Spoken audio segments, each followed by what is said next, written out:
Dave from Beehive Science and Technology Academy. Today I'm going to be showing you the water whistle. The water whistle uses vibration of air to make this cool sound.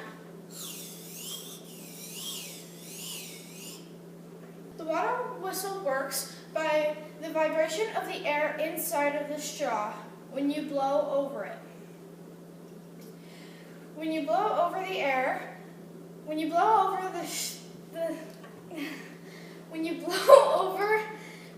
air over the longer straw segment, it makes the air inside of the straw vibrate, like this.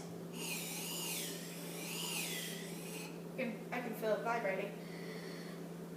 The pitch is dependent on how much air you allow in the straw at that time. For instance, the more air, the lower the pitch, like this. And the less air, the higher the pitch. Like that. Now, what you'll need is a cup, some water, some straws, and a pair of scissors. Now, you take your straw, and you take your scissors, and you cut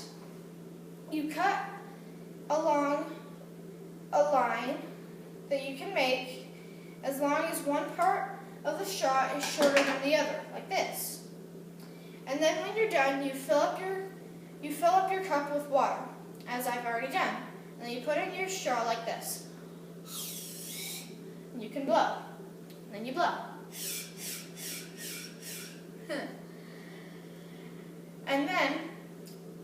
And you can use different liquids and different kinds of straws to make different and maybe even cooler sounds. Now I've got some coconut milk here, and I'm going to see what that sounds like. Sounds basically the same, but it's a little different. It can be louder, it can be quieter, it depends. And this has been my water whistle STEM fair project. Thanks for watching Beehive Academy.